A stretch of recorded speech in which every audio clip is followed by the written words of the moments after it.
এই দর্শক ভাই এই দেখেন ছাদ ঢালাই দিছে, পাশে দেখেন কোনো জায়গায় পানি যায় না, মাঝখানে পানি। এই দেখেন এই রেটে 2 টাকা কম পাইলি তারে কাজ দেওয়া হয়। আসলে যে রোগটা কি এই দেখেন, মালিক অথবা বোঝে না যে 2 টাকা কমের দিনে যে কাজ দেব, কাজ তো সঠিক হবে না। দেখেন এই দেখেন 3-4 ইঞ্চি পানি। এই দেখেন এই 2 টাকা রেটে কম পাইলি কাজ দিয়ে দেয় মানে। দেখেন এই ছাদের ভবিষ্যৎ কি? এই ছাদের ভবিষ্যৎ কি? এই হয়তো আর 5 বছরের মধ্যে নিচে পানি যাবে, ছাদ আর লাগবে না।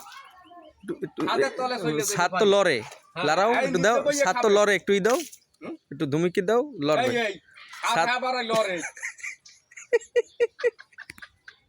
ছাদ লড়ে অল্পটাই মিস্তুই আনে 150 টাকা রেটে দিছিল 1 বছর আগে। ছাদ 150 টাকা রেট না, 150 টাকা, 270 টাকা রেটে কাজ করি, তাও পোষাইতে পারি না।